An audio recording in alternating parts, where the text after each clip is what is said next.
So first I want to talk about energy and try to sum up a little bit of what I've learned so far.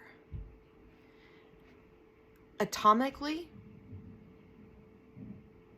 we are all made of energy.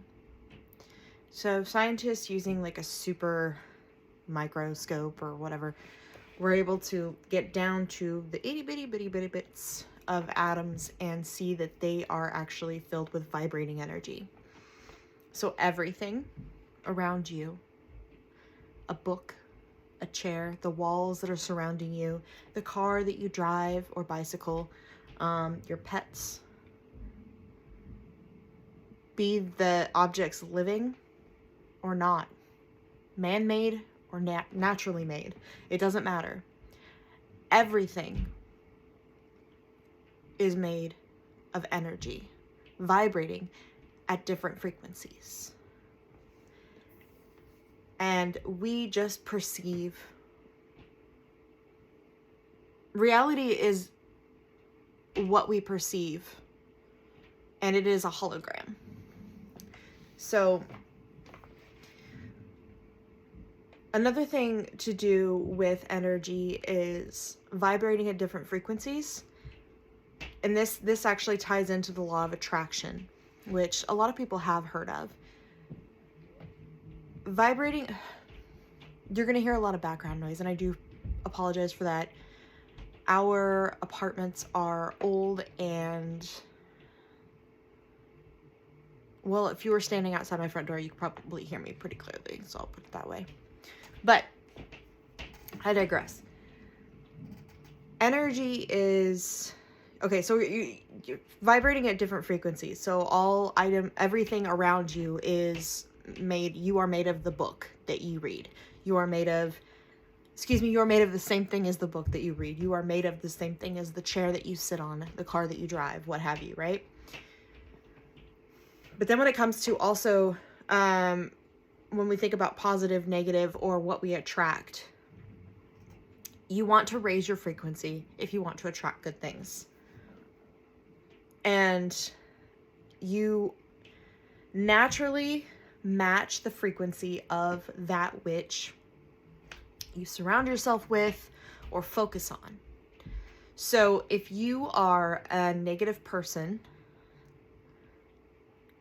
you're going to continue to have negativity in your life because that's what you're attracting. That's the vibration that you are, that's the frequency that you are vibrating on.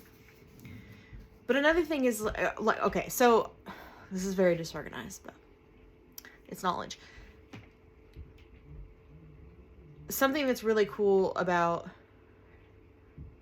understanding frequency. So an example is if you walk into a room and you're in a positive mood, but everybody in that room is negative and you can feel that tension, that is energy. You're feeling their negative energy. And a lot of times that can bring you down.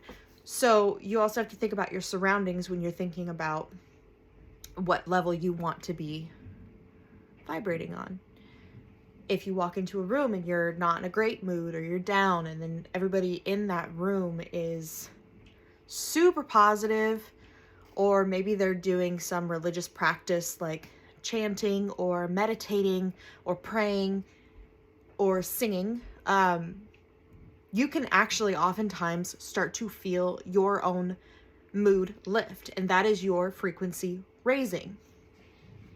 So oftentimes there are people who will be doing work on themselves and they'll be trying to raise their frequency, but they find it difficult and they're not sure why. Well, one thing you have to consider is, who do you have in your life? Are those people matching the frequency of that which you are trying to achieve? Or are they of a lower frequency? Are they negative? Do they complain a lot? Do they have a victim mindset? Do they gossip? Do they, what is their mindset? What level of frequency are they at? What are they putting out into the world? And so pay attention to that if you're trying to go on a journey where you're working on your own frequency. But a couple ways that you can raise your frequency is gratitude. Gratitude is amazing. I've noticed a lot of change in the last few weeks alone because I started doing gratitude journaling, and I started focusing at least once a day on something I'm grateful for, be it big, small, anywhere in the middle. Gratitude is, honestly, everyone should be practicing gratitude daily. Another one is just focusing on things you love. The frequency of love is very high, and it helps you to raise very quickly. But sometimes it helps to get a little assistance. So one thing that I really love that I've discovered is binaural beats. You tend to match the frequency at which you are surrounded by, as I was just saying. So if you're trying to raise your frequency, I turn on binaural beats every day. And if I'm not actually like watching something or trying to focus on something, well, no, because even when I'm listening to a podcast or something, I have binaural beats on in the background for attracting, miracles, or connecting with the universe, or, self-love, or if I have a migraine. Right now, I've got this terrible pain in my neck that I've been getting on and off for the last couple months, at least. And so this morning, I've just been doing binaural beats for muscle relaxation or pain release, things like that. And it is helping, along with some yoga and stretching. So binaural beats are another great way. Don't look for ways that people are against you, or the world or the universe is against you. It's really good to come at every experience you have with from a neutral standpoint. If it sucks, it sucks. Okay, and then I'll let it go. If you focus on, oh gosh, this, I got this bill I wasn't expecting, and that's really going to hit my account hard, and it's just, I don't know how I'm going to make it, and what if I get another bill that I'm not expecting, and I can't spend that money on this, or I can't save that money, or whatever. Which, listen, I experience this crap all the time. What might be the better thing for you to try to do is say, okay, not awesome, but just pay it, handle it, let it go. If you focus on the negative side and how it's a bad thing for you, you're going to keep attracting that. So I'm going to use an example that's very simple.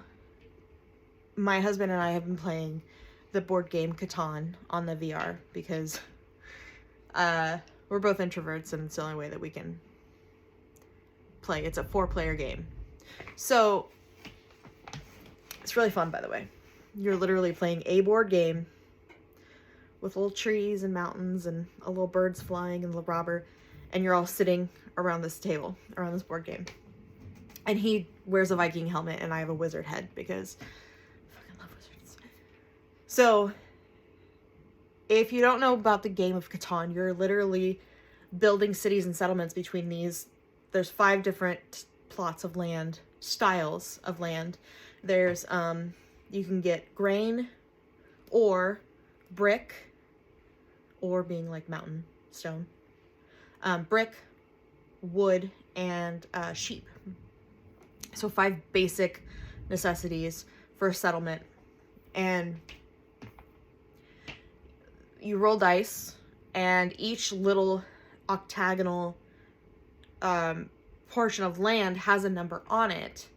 And if you have a city or settlement right, like connected to that thing, so you roll a 10 that's on a plot of brick land, and you have your settlement there, you get brick that comes to you. And so then you use those to further build roads and settlements and cities and blah, blah, blah. Whoever reaches 10 points first wins. Well, if you roll a 7, that's the robber.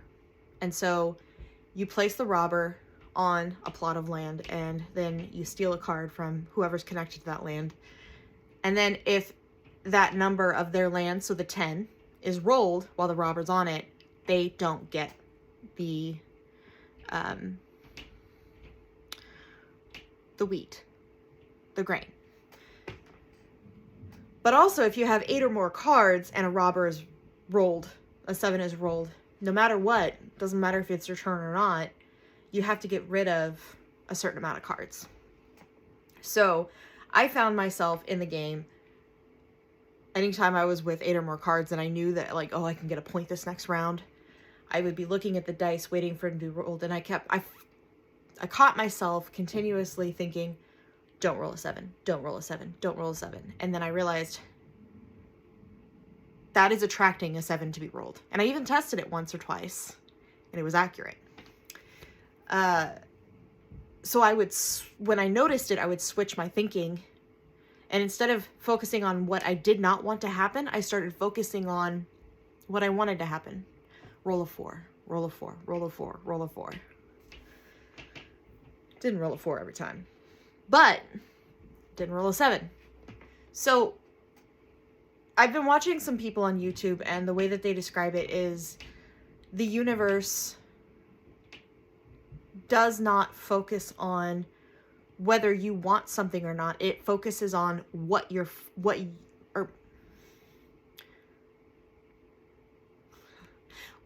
focus is on is what it sees. It doesn't see whether you want it or not. It sees what you're focused on. And that is what is brought into reality. Whether it's good or bad, whether you want it or don't. If you're paying attention to it, you are bringing that into reality. If you're paying attention to the negativity in your life, you are manifesting more of that negativity in your life. If you start paying attention to the positives, again, gratitude is a great fucking way to keep paying attention to positives and maintain a better state of mind all around. Yeah, we get in bad moods, whatever. But if you maintain looking at how things are working for you, or how you can learn something from whatever, this is manifesting more good to come into your life.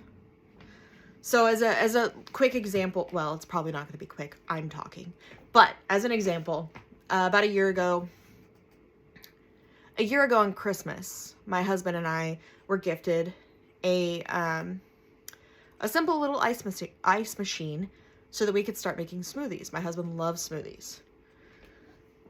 And this ice machine, it makes 9 little cubes at a time. That's not enough for even an ice drink, let alone a smoothie. And so it should consistently run. Drop the ice, keep making until it needs more water. Well, the something to do, it was the sensor, something was messed up. We never figured it out. But this ice machine would constantly say, we need to add more water, even if it was filled. And we would wipe down the sensor, we would dump the water, we would put more water in, we would put less water in, and it might work once or twice. Sometimes it didn't work at all. We would unplug it, plug it back in. We would turn it off and on. We would move it from one counter to the other. All of these things were just random. I might work, I might not work. Excuse me. Never worked consistently. So finally we just shelved it. I'm over it. This last weekend, I found out that they have, at one of our chef stores, local chef stores, they have Lotus. They have the beautiful and wonderful giant things of lotus extract, which is, it's a caffeinated something that is extracted from the coffee plant. So this is my pink lotus drink. So it's not coffee. Oh, I love lotus.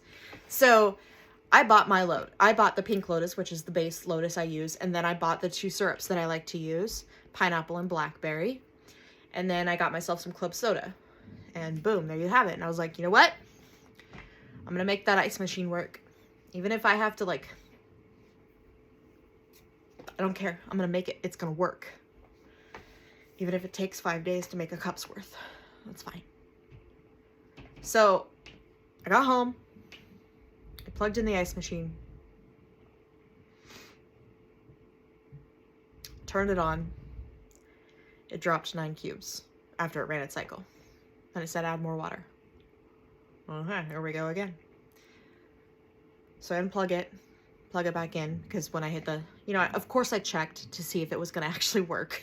And it didn't, so then I unplugged it, plugged it back in, and it did it again. I'm like, okay, cool. So I got like a couple cubes in there, and then I had like a slightly chilled, not actually at all, my ice cubes that I had didn't melt. But then the next day, ooh, so I filled it with water. No, actually, I didn't even fill it with water. I left the water that was in there overnight because, it closes. And the next morning I plugged it in and I started melting wax because I was also going to make candles. Turned on Nor Hibbert's podcast and I was just like, good vibes. I'm over here just making candles, drinking tea. I'm gonna see if this ice machine works. And this motherfucking ice machine continuously made ice for hours. And I was like, to the point where I was wondering, this doesn't take much water because I haven't filled it, and the ice machine's not that big. So it doesn't take that much water to make those 9 cubes. And even my husband was like, why aren't you turning it off? And I said, well, you can make a smoothie. We got a bunch of ice. I'm sticking it in the freezer. And eventually I did turn it off, but I realized it's a funny little example. It's such a small thing, but I told him, I said, I bet this is because I am focusing on bringing more positivity and how things are working and how they're working for me or they're working around me and good things are happening. And I never did anything different with the ice machine. It just started working. I'm like, this is a sign. Oh, another couple examples. So I've also heard that the universe will test you. So when you're like trying to manifest something, the universe will start testing you after a little bit. And it's at that point where a lot of people will kind of give up. And they'll just be like, oh, negative things keep happening, blah, blah, blah. And these people who have done a lot of purposeful manifestation, who are speaking on YouTube, they said, don't. That's the point where you need to you keep pushing. And in fact, even get a little excited because that means good things that the universe is testing you. These are the last tests in some cases. And so I had a couple things happen. One morning I went out to my car, my new car that I didn't need to get, but I did. So $20,000 more debt for me, but I did it. I made that decision.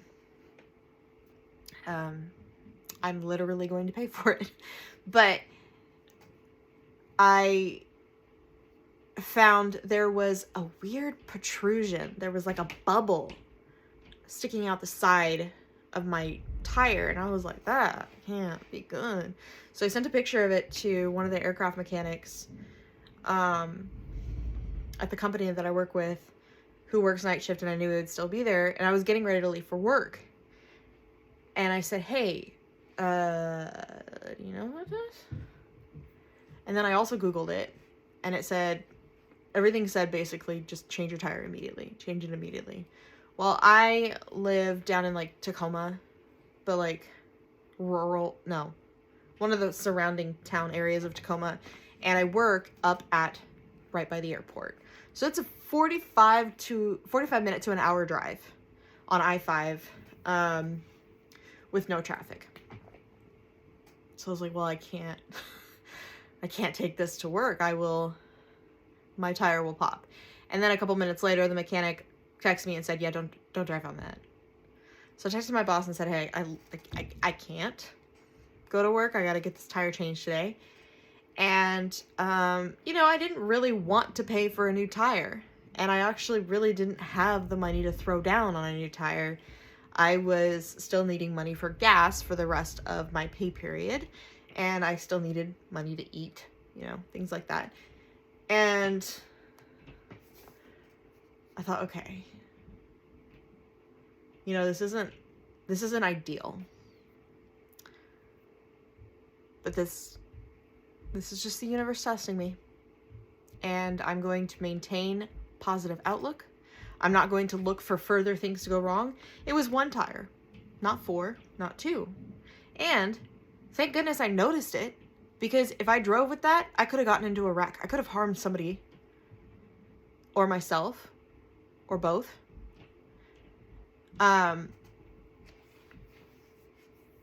Or maybe a wreck would have happened even if I didn't have a bubble in the tire at all. Maybe something would have happened that I now wasn't there to be a part of that in a negative way. Like a wreck. Does that make sense? I'm not really, whatever. So there are a lot of different ways. And I'm really big into finding the lesson, or as I used to call it as a teenager, blessing in disguise. There's reasons for that. I grew up in a very tumultuous household with a mentally ill mother. I'm the youngest of 3, born 90, 91, 92, boom, boom, boom. And when I was 13 years old, we all got separated and left at different states with people my mom did not know. And I was left in Kansas just before, a couple months before I turned 14. And so I was going into my 8th grade year, and I didn't know anybody in Kansas. We weren't related there. I just met some in-laws like 2 weeks before that, which is why we were there. And my mom allowed me to stay with them. And she left the state. And blah, blah, blah, blah. I went into foster care. I stayed in foster care in Kansas all the way up to graduation. Didn't leave Kansas until I was 25. So I was in one foster home for a couple weeks. Then when they realized this was going to be a permanent thing or a more long-term thing, they moved me to a foster home that was structured or agreed to do longer term. This place I was there for about a year, and then they shut that foster home down because of some terrible things that were happening there. And then I got moved just before my freshman year of high school started to a little town called Heston. And I don't remember, I want to say it was a year or two, year or so later, year and a half later, I started to realize, this was how I labeled it. Even though I'm not necessarily religious right now, I was at the time, and that did get me through a lot. But I labeled it as blessings in disguise. And blessings don't have to be a religious term. But I realized that for all of the pain that I had gone through, for all of the chaos and being separated from my family, and we moved around so much. So, like, they were all I had. My brother, my sister, and my mom. For all of the hardships. If I hadn't gone through all of that, I realized this at like 15 years old. Maybe 16? If I hadn't gone through all of that, 15. Whatever. I wouldn't have been where I was. Which was with a foster mom who shows true love, and I still was struggling with whether, like, how deep that love went, because this was just not my experience prior to this. A very caring woman, and her parents, very caring people. They've all been through so fucking much, and it still blows my mind how good humans they are. But I realized I wouldn't be here if it weren't for literally every single little step of the way that sucked. So I am, and have been for 15, 16 years now, a very big believer in blessings in disguise. Look for the lessons to learn, however you want to label it. So I forgot what my point was, though that in itself is a point. The energy that you bring to something, to anything, the energy that you have is so important because it affects everything around you. And another thing that's good to learn is how to protect your own energy. And that's something I have to learn. I have no idea how to do it yet. That's something I'm going to be looking into. And in fact, when I do start to learn about it, I'll share it on here. Hey. But protect your energy. Of course, we have unlimited resources in finding knowledge on how to figure things out. And also think about the energy that you're bringing to the table for the people around you, for your pets, for nature, for circumstances, for everything. Do you want to make life a good experience? Or do you want to make life a bad experience? Because ultimately, even though it doesn't feel like it, we do have that control. You can be a victim. You can be angry at everything. And hey, the last 3 years I was poster child for all that.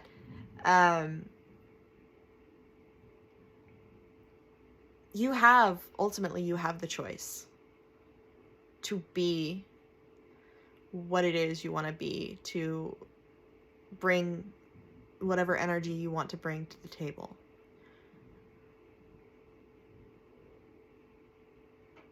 Energy is a physical thing.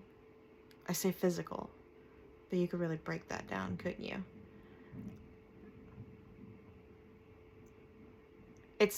Energy is not just an idea. It's real. It's more real than reality, because reality is just what we perceive. Energy is everything outside of that. And you can improve your life if that's what you wish to do. You can do it. Just start with baby steps. Drink a fucking cup of tea that has some herbs in it that are supposed to bring, I don't know, good feelings or relaxation. Oh, I just got ashwagandha tea. It's literally just ashwagandha. There's nothing else in it. And it's caffeine free if you struggle with caffeine. And the one that I bought off of Amazon was Tozzy. Tozzy, I believe is the brand name. And it's just, I just looked at the ingredients before I bought it. Just says caffeine, 0. Ashwagandha, 2,000 milligrams or whatever per little sachet. And the sachets are like plant-based. So you're drinking plant water filtered through a plant sachet.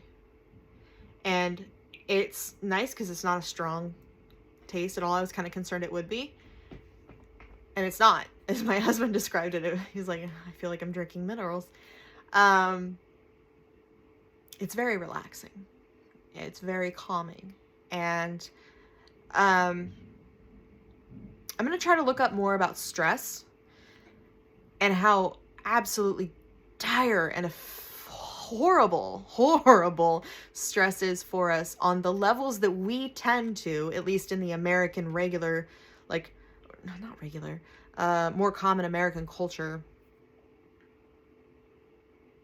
We are at high levels of stress all the fucking time. And it does so many bad things to us. And it's a killer, from what I hear. I've got to learn more about it.